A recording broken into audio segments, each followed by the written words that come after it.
barcha alemlerine yoktan var kalıp, terbiyeler, nimetler duruşu, iki dünyanın da hocası bulgan Rabbimiz Allah Subhanahu Teala'ya her bir maktal ulug'lovlarimiz bulsaydı.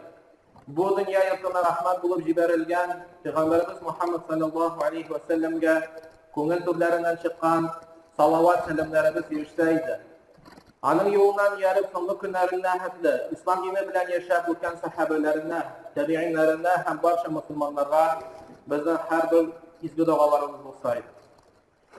Yaşkına kişilerden şunday sözlerini işitirge to'g'ri kela, şu zo'r zavod yopildi, bankrot bo'ldi. Haligi kompaniya yo'qqa chiqdi, tegi boyqishi bankrot bo'ldi, aqshasiz qoldi. Bunday xabarlarni eshitgach, avval shu qayg'ura boshlaysan. Albatta endi bigrakda haligi kishi tug'anin yoki tanishing bo'lsa. Lekin shin bankrot kimsin ol? O'ng'ishsizlikqa duchor bo'lgan kishi kim u? Haligi so'rovga sevgili Peygamberimiz Muhammed sallallahu aleyhi ve sellem'in sünnetinde cevabını topirmiz. İmam Muslim bu jiyintig'ida shunday hadisni keltiradi. Abu Hurayradan rivoyat etiladi. Bir vaqt Allohning elchisi sallallohu alayhi va sallam sahobalardan "Atadruna mal muflisu?" Siz bankrotning kim ekanini bilasizmi deb so'ragan. Ular sahobalar javob etib aytadilar: "Al-muflisu fina man la dirham lahu wa la mata'." Bizning orada deb bankrot deb aqshasi ham moli bo'lmagan kishini oti var deb. Shunday javob qaytaradi. Shunda Peygamberimiz Muhammed sallallahu aleyhi ve sellem aytgan: "Innal muflisa min ummati ya'ti yawmal qiyamati bi salatin wa siyamin wa zakah."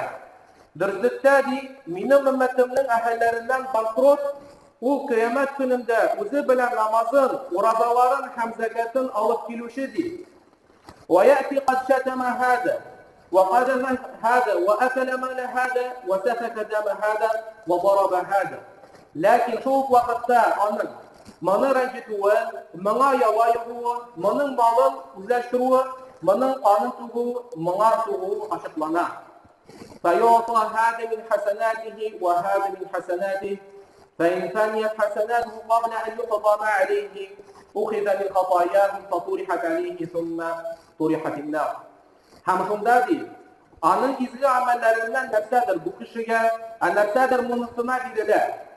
Eğer bütünüsü bilen de hesaplaşıp bitirgençiğe kadar onun izli amelleri bitse, o vakitte değil, rencitilgeninin günahlarından nefsedir alıp ana yüklerler. Ağlansın, ameli cehennem otuna taşlarlar diye. Allah Teala'ya şın ko'ngildan iman getirgen her bir kişi iyilikli izli amel kılırga umtula tırışar. Çünkü Rabbimiz Allah Subhanahu Teala'nın aytgan sözlerini bilir. Rabbimiz Allah Teala aytadi: "Euzu billahi mineşşeytanirracim. Ellezî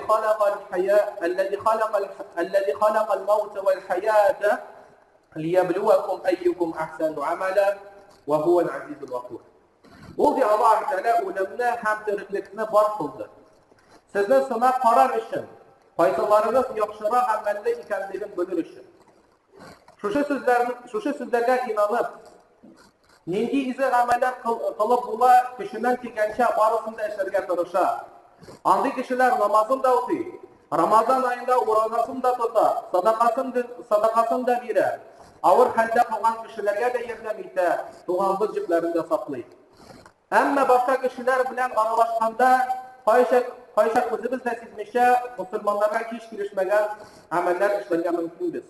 Mesela kişiler bilen özünü zırfa tutu, tekabirli bulu, özünü gene hak gibi sanav, başkalarını rencite tutan sözler eytu, yerden bularak sadaka bilsen, gül türktürüp şu hakta gül işlerine düşürüp duru, bu Müslümanlar bir de bizi durgan iş değil.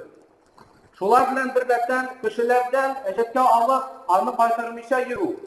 Kişi malını üzleştiru, tüzülden kilişini buzu, birgen bu adalet durmalı köbek başarılıklarda sınğı vakitte yaşaydı. Gaybet silam da bizning ajirlarimizni kimitüge bir sebep bula Allah. Kıyamet gününde tağlar kise bulup gökte aşar, dingizler yarlarından çıkar. Gökten yıldızlar atılıp düşer, Adem balaları kaya barıp, yaşırınırga bilmişe şabışıp yürür. Atası balasın, balası atasın bilmezdi. O günde kişiye malı da, balalara da fayda vermez. Hamle şu mahşer hesap gününde Кеше Раббысы каршына бик күп игелекләр, изге амәлләр кылган хәлдә килә. Ягъни багажы изгелек белән тулган ди. Әмма ләкин көтмәгәндә рәнҗетелгән кешеләр аның барлык әҗер савапларын үзләренә алырга мөмкиннәр ди. Кешеләр белән дөрес муамәлә тора алмавы һәм Аллага караты адил булмавы сәбәпле. Андый кешеләр күп булса эшләрбез. Ахыр чиктә савапларыбыз бетеп, кыерсытылган кешеләр үз гөнаһларын аңа тага башласалар. Кеше гөнаһын үзеңә алу иң куркыныч нәрсә. Ул хәсрәт, бәхетсезлек һәм шыр банкротлык. Ибн Мас'удтан ривайәт ителә, Пәйгамбәр саллаллаһу алейхи ва сәллям әйтте. Кыямәт көнендә кешегә амәл дәфтәре тапшырылыр. Амәл дәфтәрен күрер. Һәм ул шул китабын күргәннән соң, аны укыганнан соң үзен котылган дип уйлар. Ләкин шул вакытта ул рәнҗеткән кешеләр аның савапларын алып бетереп, аңа үз гөнаһларын йөкләрләр. Шуңа да бу хадис кешеләр белән аралашканда телебезгә дә, кулларыбызга да, амәлләребезгә дә игътибарлы булырга өйрәтә.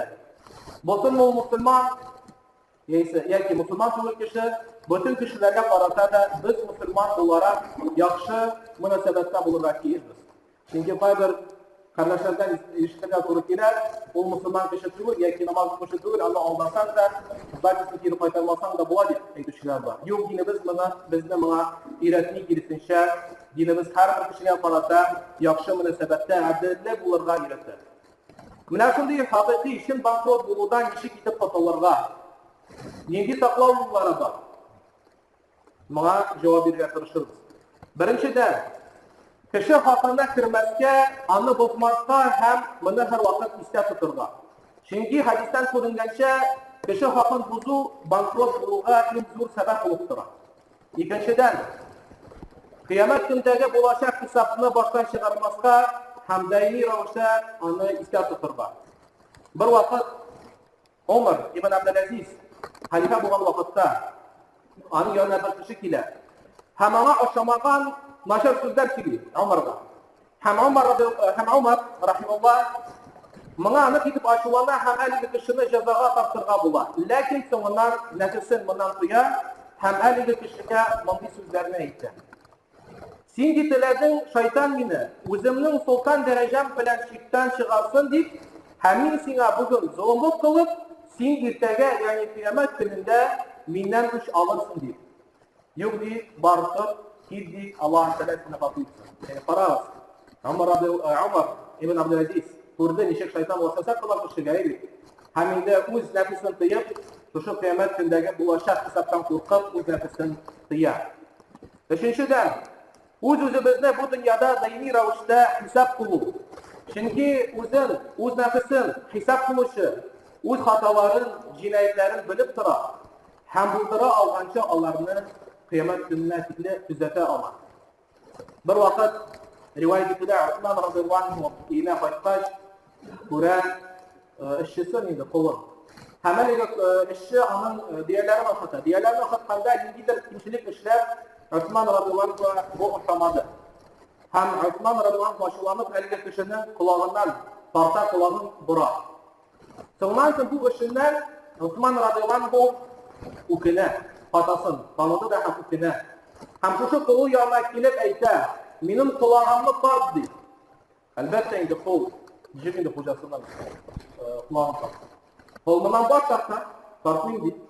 Усман радиллаһу анһу берничә тапкыр хат әйтә дә, ярый соңыннан соң кул моны колагын тарта да, бора да һәм соңыннан Усман радиллаһу анһу әйтә, бу дөньядагы хисап кылу ди, кыямәт көндәге булачак хисап кылудан җиңелрәк. Дүртенчедән, гафу итерләр дип өметләнеп йөрмәскә. Аллаһ Тәгалә гафу итүче. Ләкин кеше арасын Аллаһ Тәгалә әделле итеп хөкем итә. Башка кешенең хакын бозсак, тулысынча җавап бирергә булыр. Инде кешеләр гафу итәр дип йөрсәк, бу үзе бер хата.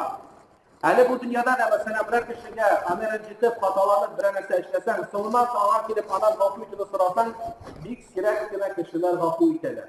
Уйлап кына карагыз, кыямәт көнендә әлбәттә кеше гафу итмәс. Һәм Аллаһ Тәгалә моның турында Куръан-ы Кәримдә Kıyamet gündəki kişilərinin həllərini göstərib bulay deyib etdi. Yavaddul mucrimu law yaftadi min azabi yawmi'idin bi bani. Günahlı kişidir. Balaların biri gazaptan kurtulduğunu diler idirdi. O günde, kıyamet gününde hatta balaların biri gazaptan kurtulduğunu diler idirdi. Ve sahibetihi ve ahihi. Hem hatının hem kardeşlerin biribdi. Ve fasiletihi illeti tu'vih. Hem de üst doğanların, üst kabilesin, anı yaklaşık kabilesin biribdi. وَمَنْ فِي الْأَرْضِ جَمِيعًا ثُمَّ يُنْجِهِ. Hem jirde bulgan barışta mahlukatını birib, sonundan şularının barçasını da gazapta kaldırıp uzun kurtarılmış dilerdi. Şulay bulgan bu yerlerde okuğandansın. Kıyamet günündeki hallerini bilgendensin. Ey eli kıyamet gününde elin güçlüğünü kapı iterdik, Allah uzun bir adamsın. Beşinciden, Allah Teala kudretli zat ikenini unutmakta her vakit iste tuturlar. Anın hesabından Allah Teala'nın cezasından kaçı bulmaz. Hayır kişi uymuyor. Min bir derecelidir. Minnan ister kişi yok. Mesela senin şunu işleyeyim, kimden senin doğumluk falan, kimden senin akşasını alalım deyip faydalı oluşlar var. Lakin hani kişi bilirken değil, Allah'ın da üstünlere zat var, hem anın hesabından başı bir nişikte bulmaz. Bir vakit Ömer ibn Abdülaziz öz işçilerine, nişike deyinlerine, zamlarına yazar şunday kitap, hat yazar. Hem aytadi, emme ba'd, sonundan deyil. Eğer ki sen birer kişiye zulümlük kılığa tilesen deyil, hakkın bozuğa tilesen, o vakitte deyil, Allah Teala'nın kudretli ikenini iskatışır deyil. Hem bildi, eğer ki sen kişilerine zulümlük işlesen, naşarlık işlesen deyil, bu naşarlık irten mutluğunu biteşer deyil. Evet, Allah bildirler, neyse senin naşarlığın biter, lakin şu naşarlık için deyil, günahı deyil, sana kalır deyil, ben de seninle kalır deyil. Hem bildi Allah Teala elbette zulüm kılışlardan kıyamet gününde soruşan deyil, hesap kılaşan. Altıncıdan, eğer indi biz hatalanıp, neyse bilmişe, neyse bilip de bulsa, kişini rencitken bulsa, birer kişinin hakkını alhan bulsa, aşırıga giren bu dünyada elini hakkını paytarırga, kıyamet gününe kaldırmazga. Peygamberimiz sallallahu aleyhi ve sellem bir hadisinde bulay deyip kim de kim değil, kardeşin namus yaki afşa mal yağından rencitken bulsa, bunu bugün bir hal etsin deyip, kıyamet gününe kaldırmışa, o di kıyamet gününde dinar da hem dirhem de fayda getirmez. Yani bu günde kıyamet gününde bir derecede akşada balalar da fayda getirmez. Yedinciden, kişilerge karata yumuşak, merhametli, hatalarını afu düşen bulu. Biz de eyteler, çünkü nese çeksen ki şunu uğrarsın diye.